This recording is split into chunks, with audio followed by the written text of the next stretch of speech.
Continuando con las clases de semiología médica, ahora como último punto de las sesiones del día de hoy, vamos a comentar sobre síndromes vasculares del tronco encefálico. Yo soy el docente Albert, comencemos.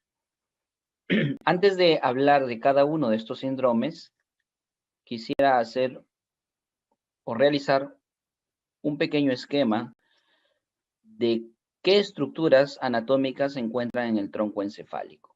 ¿Va a hablar de todo neuroanatomía? Repito, no. En el tronco encefálico tenemos sustancia gris y sustancia blanca. La sustancia blanca que va a estar presente en el tronco encefálico básicamente es para vías. ¿Vías de qué tipo? Tanto del tipo motor como del tipo sensitivo. Cuando información nerviosa de la médula espinal quiere llegar a centros superiores como el tálamo, cuando información motora de la corteza prerolándica quiere descender a médula espinal, va a tener que pasar por el tronco encefálico. Y eso va a ser la sustancia blanca de este. Información motora, información sensitiva. La sustancia gris, por otro lado, está formada por núcleos. Núcleos que lo dividimos en dos grandes grupos. Los núcleos propios del tronco encefálico y los núcleos de los pares craneales.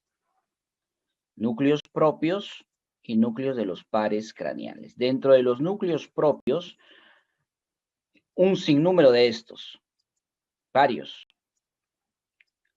Hay una agrupación importante dentro de los núcleos propios conocido como la formación reticular.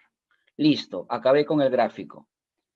Más detalles en el curso de neuroanatomía de Notrero. Aquí nada más este gráfico importante para comprender la clase de hoy. Los núcleos de los pares craneales son los que permiten que estos realicen sus funciones y a nuestra mente debe llegar cuáles son esas funciones. Cada vez que veamos que un síndrome, sobre todo del tipo vascular, ocasiona lesión a una altura, sea mesencéfalo, mesencéfalo, puente o bulbo raquídeo, va a dañar sustancia blanca, va a dañar núcleos propios y va a dañar núcleos de los pares craneales. Sin embargo, la clínica más importante que debemos recordar es la lesión de los núcleos de los pares craneales o alteración de estas. Adicionalmente, la otra más importante es la vía motora. Recuerda que estos cuatro se dañan, ¿ah? Sin embargo, los más importantes los que tienen importancia clínica, a efecto de diagnóstico diferencial, semiológico, solamente van a ser los núcleos de los pares craneales y la vía motora. Dicho ello, comencemos.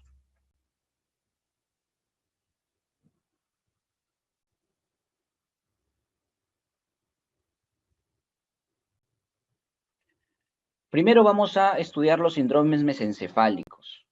Aquí un gráfico del libro Fitzgerald de neuroanatomía en el cual se representan en el corte transversal del mesencéfalo las principales estructuras que debes conocer. Doc, son un montón, ¿cierto?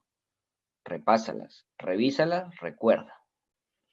También a nuestra mente debe llegar cómo es la irrigación, debido a que la principal etiología de los síndromes en el tronco encefálico, mesencefálicos, pontinos o vulvares, son de tipo vascular. Por eso es que en los libros lo encuentran como síndromes vasculares del tronco encefálico.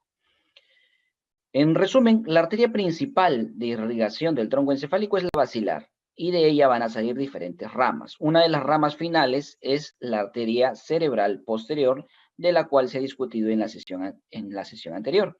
Sin embargo, a efectos de la irrigación del mesencéfalo, es esta la que provee de sangre a este nivel, con tres tipos de arterias. Las arterias paramedianas, las arterias basales y las arterias dorsolaterales. Este patrón de 3 arterias para un lado y 3 arterias para el otro de una arteria principal se va a repetir tanto a nivel del mesencéfalo, puente y bulbo. Recuerda ello. Si yo genero una obstrucción, un síndrome vascular, las zonas que están irrigadas o el territorio de irrigación de ese vaso va a ser el que sufrirá el proceso de lesión. Por ende, una disfunción tanto motora como sensitiva, dependiendo del núcleo o fascículo que esté alterado. ¿Cuáles son los síndromes mesencefálicos que debemos aprender?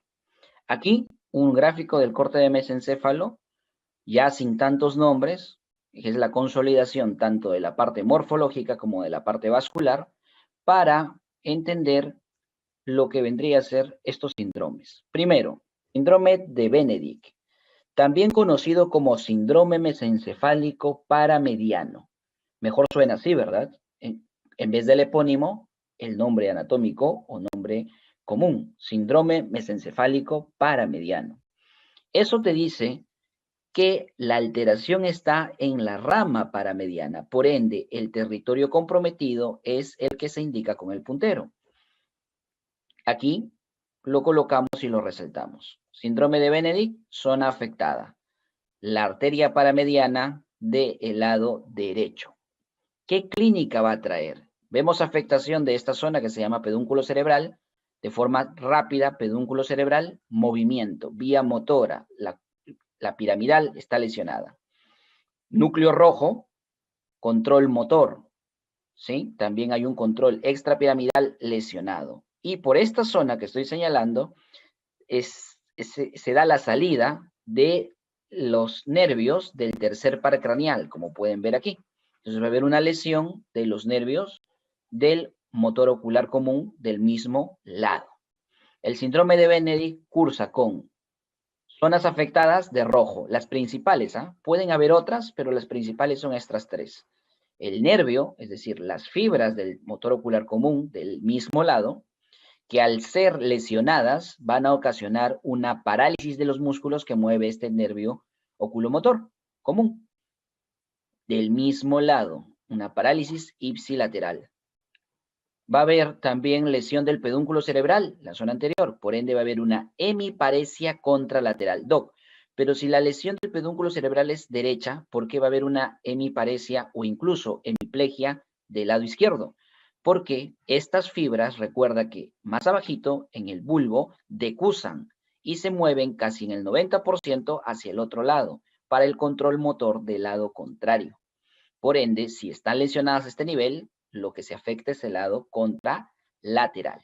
Y el núcleo rojo, lo que va a ocasionar un daño a nivel de una de las 4 vías de control extrapiramidal o de movimiento inconsciente. Por ende, va a haber expresarse como un tremor o temblor rubral contralateral. Temblor en el lado contralateral a la lesión, o sea, sería del lado izquierdo. Esto caracteriza al síndrome de Benedict. Síndrome de Weber. Antes de pasar al síndrome, o bueno, después del síndrome de Weber comentemos. Síndrome de Weber. Aquí el nivel de lesión con el número 2. Básicamente el pedúnculo cerebral es el afectado y también aquí vemos las fibras del oculomotor, ¿sí? Las fibras del oculomotor en su salida son las que están afectadas. Pedúnculo cerebral y el nervio oculomotor. Entonces va a haber una parálisis del mismo lado y si está afectado el pedúnculo cerebral, una hemiparesia o hemiplegia del lado contralateral. Si es el izquierdo, estará afectado el lado derecho. Ahora, la mayoría de estos síndromes van a lesionar al nervio número 3, al oculomotor o motor ocular común. Al lesionarse este, también se van a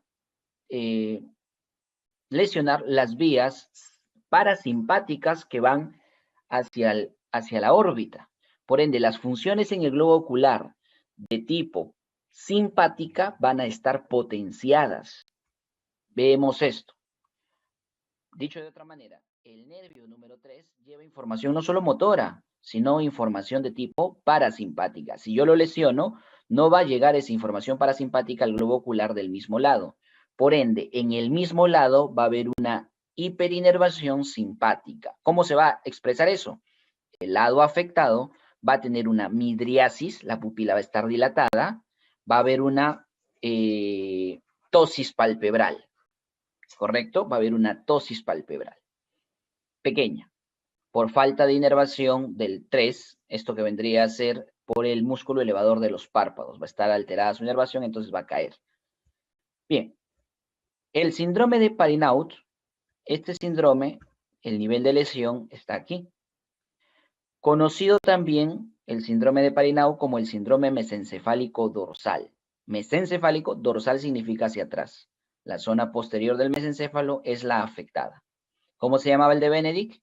Mesencefálico paramediano. ¿Cómo se llama el de Weber? Mesencefálico ventral, también llamado mesencefálico anterior, ¿sí? Pedúnculo cerebral. En este síndrome de Parinaud, lo afectado va a ser esta región conocida como placa tectal, donde se encuentran los colículos atrás, y también parte, como pueden ver, se extiende hacia el centro y hacia adelante. En este lugar pasa una estructura llamado, aquí lo ubicamos, fascículo longitudinal medial. Aquí está. Fascículo longitudinal medial. Del lado comprometido estaría afectado. ¿De qué se encarga el fascículo longitudinal medial? Este se encarga de interrelacionar o intercomunicar el sexto par craneal con el tercer par craneal. ¿Sí? Esa es la función del fascículo longitudinal medial. Entonces va a haber alteraciones a nivel de la mirada y del movimiento de los glóbulos oculares conjugado. Esto se va a expresar como una parálisis de la mirada vertical, como nistagmo al movimiento conjugado de los ojos, va a haber una retracción del párpado y va a haber una pupila de Argyll-Robertson. ¿Qué es esta pupila de Argyll-Robertson? Es una pupila cuyo efecto de midriasis y miosis va a estar alterado. A ver, recordemos, si esto fuera el iris y esto la pupila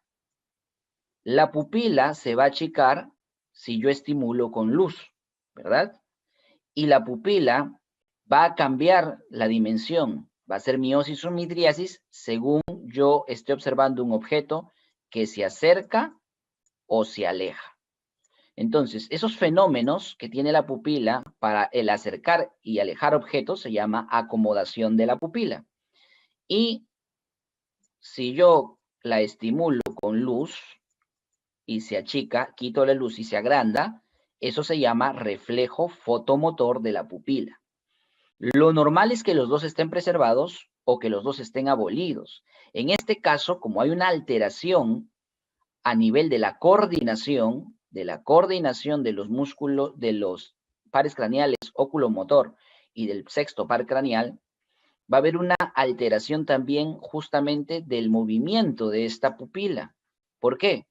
Como está lesionada la placa tectal, que es el lugar donde se ubican los núcleos llamados de Edinger-Westphal, núcleos de control parasimpático justamente para el movimiento de la pupila, estos tienen un grupo posterior y un grupo anterior. Los que están lesionados aquí son los del grupo posterior, puesto que los del grupo anterior estarían más o menos en la región que aquí estoy pintando de verde, ¿sí? Los grupos de control parasimpático se dividen en posteriores y anteriores. ¿Cuáles son los lesionados aquí?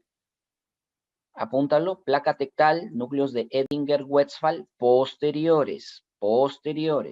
Eso explica de que con la luz, la pupila de la zona afectada no responda. O sea, hay una abolición del reflejo fotomotor. Pero la pupila del lado afectado sí responde al fenómeno de acomodación. ¿Por qué? Porque el fenómeno de acomodación está controlado por los núcleos ventrales, mientras que el fenómeno de fotomotor está controlado por los núcleos dorsales, que son los que están comprometidos acá, los posteriores. ¿Sí? Recuerda ello. Esa alteración en el cual el fotomotor está comprometido y el de acomodación está preservado, se llama pupila de Argyll-Robertson. Siguiente síndrome. Síndrome de Nonagel.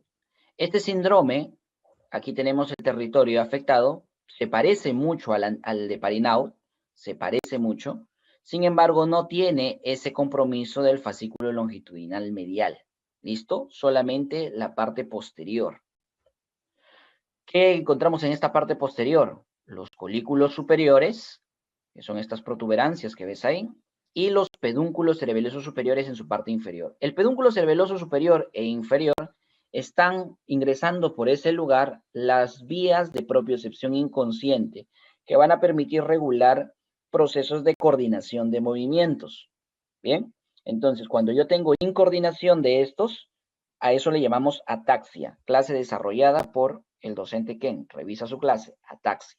Entonces, al lesionarse el pedúnculo cerebeloso, voy a tener una ataxia cerebelosa del mismo lado, ¿sí?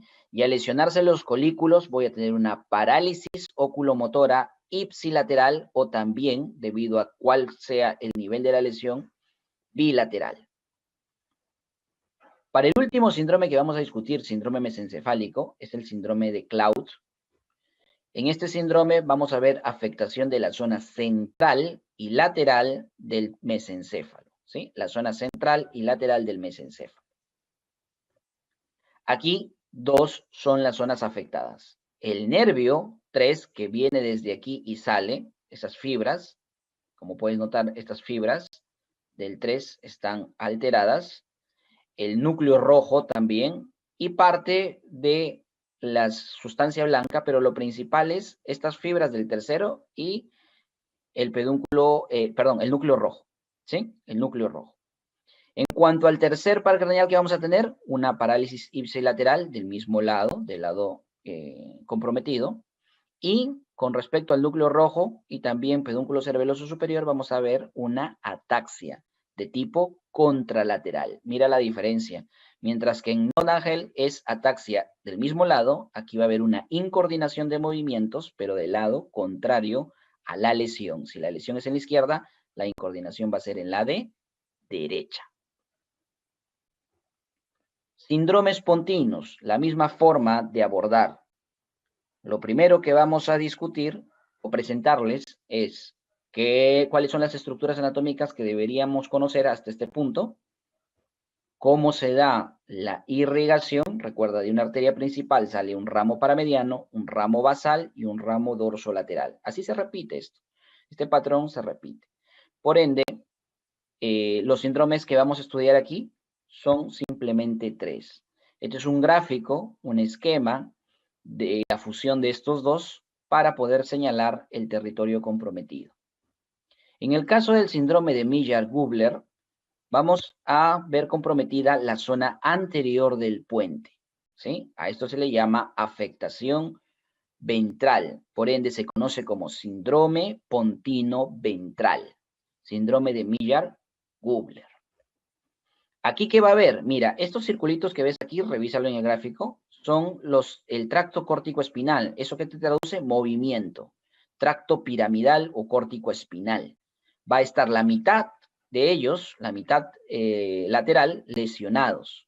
Entonces va a haber una hemiparesia. Como todavía no ha decusado, estas neuronas, estos axones, perdón, que están afectados, son los que van a inervar el lado contralateral. Por ende, la lesión de hemiparesia o hemiplegia va a ser contralateral.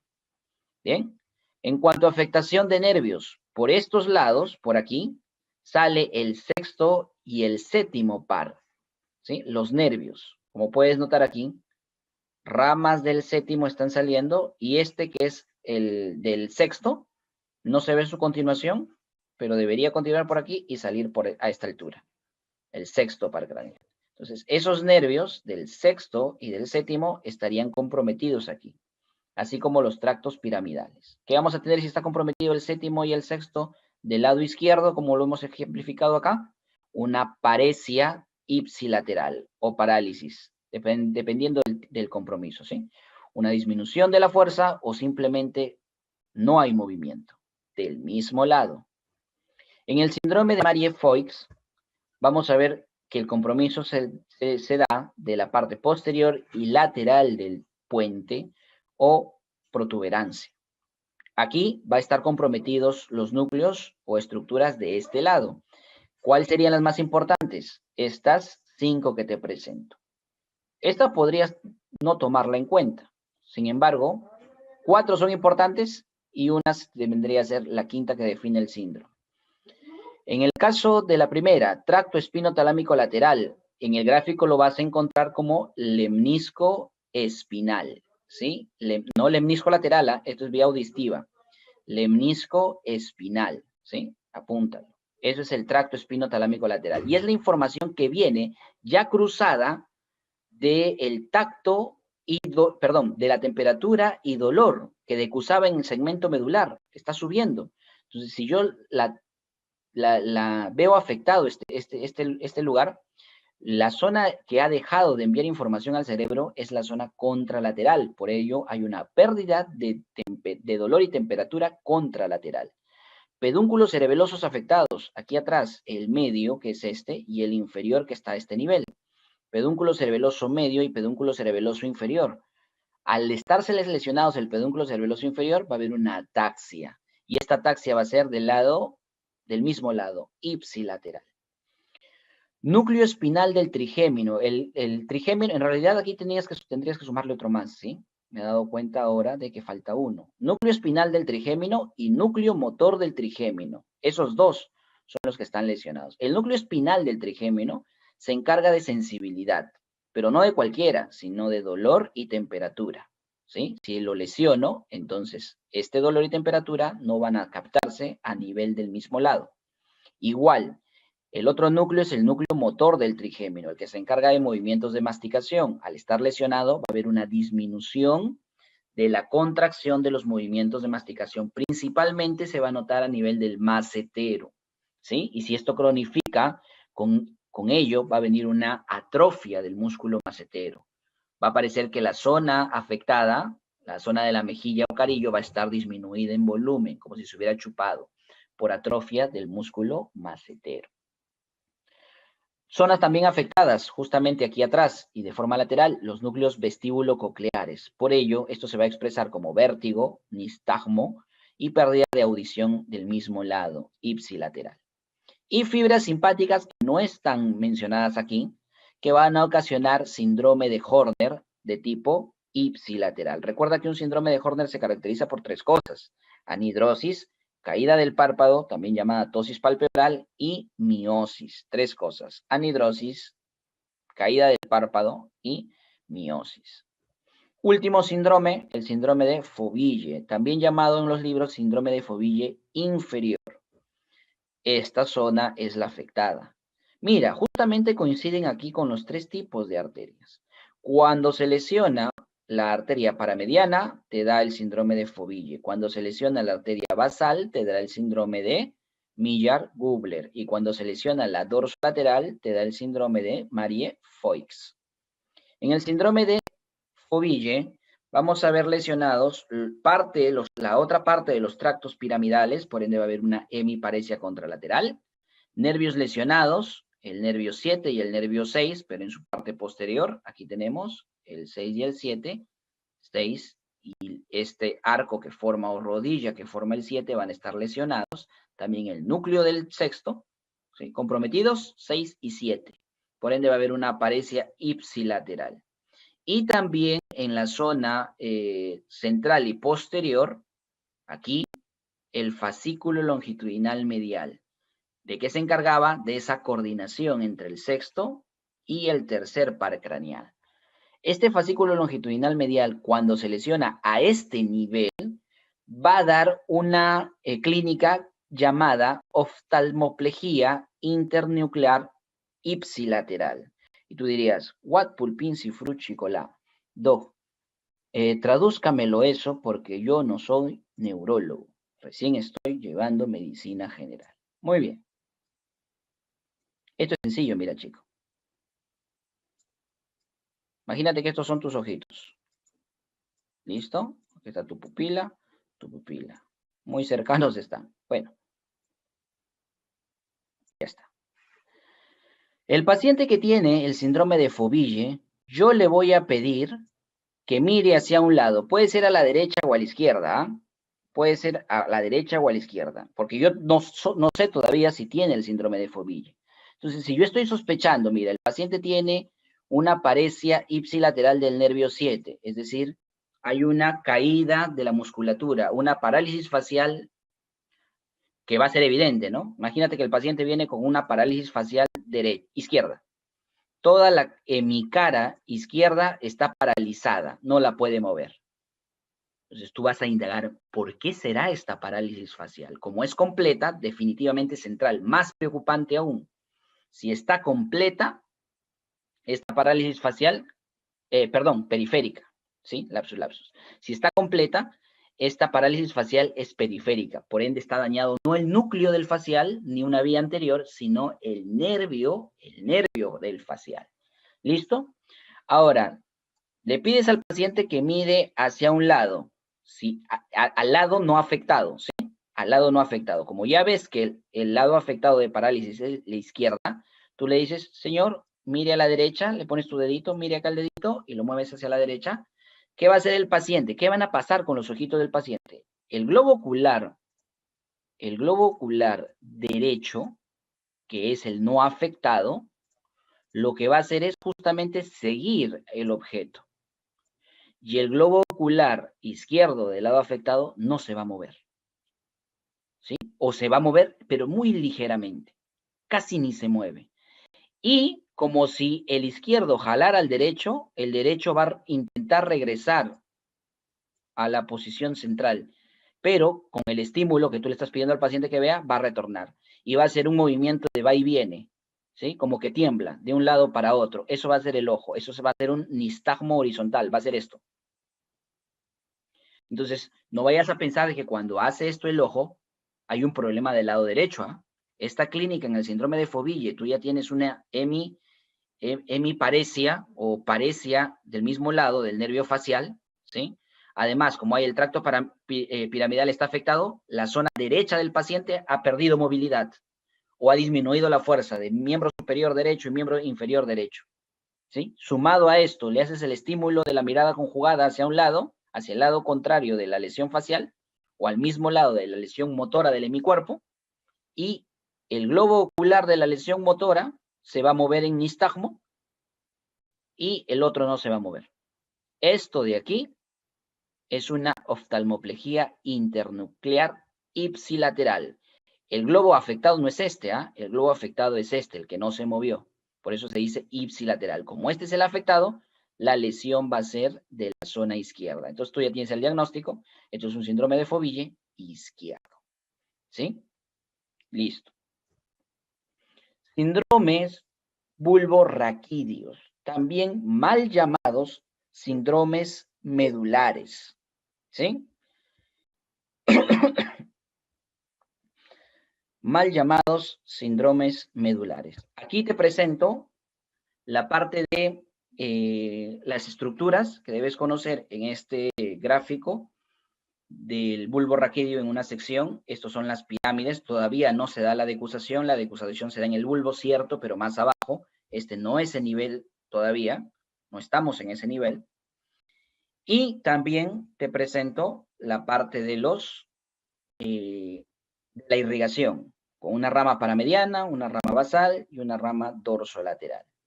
Principales estructuras aquí, la córtico-espinal en las pirámides, este triangulito celeste es el lemnisco medial, el que lleva información de tacto epicrítico y propiocepción consciente, recuerda eso, es importantísimo, y este es el lemnisco espinal, el que lleva en la zona lateral temperatura, dolor y tacto protopático. ¿Listo? Eso es lo más importante. Aquí el gráfico que va a integrar para ver las lesiones. Dos son los síndromes, rapidito. El primero, el síndrome de Jerini. En este síndrome de Jerini, la lesión es esta. ¿Cómo también se le conoce? Síndrome medular medial. Así se llama, recuerda. Mal nombre medular, es que es la traducción. Síndrome bulborraquídeo medial sería el correcto nombre. Síndrome bulborraquídeo medial. También va a haber el siguiente, el síndrome bulborraquídeo lateral. Empecemos con este. Como puedes notar, una de las principales zonas afectadas, aparte de la pirámide, de la vía córtico-piramidal, o córtico-espinal, discúlpame, tenemos también a esto. ¿Qué es esto? El lemnisco medial, tacto epicrítico y propiocepción consciente. Bien, y en la parte posterior esto es el núcleo del hipogloso, el que permite movimiento en lengua. Entonces, vamos a ver estas tres estructuras lesionadas. tracto córtico espinal, lemnisco medial y núcleo y fibras del 12º par craneal. Va a haber una parálisis de la lengua ipsilateral, ¿sí? Del mismo lado va a estar paralizado. Tú a este paciente le dices que saque la lengua y la punta de la lengua se va a desviar hacia el lado afectado. Señor, saca la lengua y la saca hacia un lado. La punta señala a la izquierda, te está diciendo, mi lado lesionado es el izquierdo, ¿sí? El lado lesionado es el izquierdo. Bien, si se desvía a la derecha, el lado lesionado es el derecho. El tracto córtico espinal, si está lesionado el izquierdo, va a haber una hemiparesia o hemiplegia contralateral del lado derecho, y en el lemnisco medial, ¿qué llevaba el lemnisco medial? Información de tacto epicrítico y propiocepción consciente que ya decusó, que ya cruzó. ¿Qué quiere decir? Que esta información que está subiendo aquí en la izquierda es recogida de la derecha. Por ende, vas a tener una disminución de tacto epicrítico y propiocepción del lado derecho, porque decusó. ¿Listo? Siguiente síndrome, este es el más complejo de todos los que hemos visto el día de hoy, el síndrome de Wagenberg. ¿Por qué? Porque compromete una región en la cual hay un sinnúmero de estructuras. Mira, todas las estructuras que están en esa región. También conocido como síndrome medular lateral, cuyo correcto nombre debería ser síndrome bulborraquídeo lateral. Y más aún, superior. Todas estas estructuras son las principales que van a formar este síndrome. Núcleo ambiguo, aquí lo tenemos, ¿sí? Este núcleo ambiguo va a dar una parálisis vulvar ipsilateral. Parálisis vulvar ipsilateral. Esta parálisis va a tener manifestaciones clínicas como disfagia, voz inadecuada, disfonía, no control de las secreciones en boca, un babeo, va a haber incluso hipo que se genera, va a haber fasciculaciones de la lengua y va a haber, esto es importante, pérdida del reflejo nauseoso. Tú vas a generar con estímulo en la parte posterior o en el velo del paladar un estímulo táctil en esa zona, debería generar un reflejo nauseoso. Sin embargo, no va a estar presente en un paciente que tenga parálisis vulvar.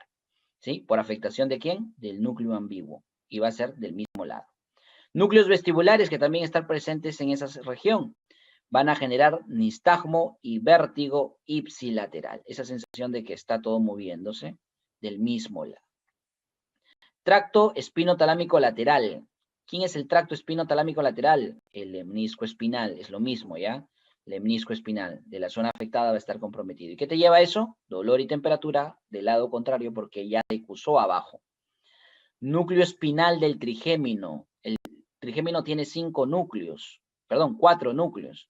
Ya hemos visto en síndromes anteriores lesión del núcleo mesencefálico y del núcleo motor. Aquí vamos a ver del núcleo espinal del trigémino es el que está lesionado. Por ende va a haber una disminución del dolor y temperatura ipsilateral en la cara. Ipsilateral del mismo lado. También está lesionado el pedúnculo cerebeloso, Doc. Pedúnculo cerebeloso, ataxia. Muy bien. Está sumado de yapita la dismetría. ¿De quién? De extremidades ipsilaterales del mismo lado. ¿Sí? Porque recuerda, las vías cerebelosas se reciben del mismo lado. Las captadas en la izquierda, la propiocepción inconsciente lo procesa el hemisferio cerebeloso del mismo lado. Estas decusan posteriormente, no antes. Fibras simpáticas, también de yapita, ocasionando el síndrome de Horner. Y con ello, muchachos, hemos concluido el estudio de estos, pues, los síndromes más comunes, más preguntados del tronco encefálico.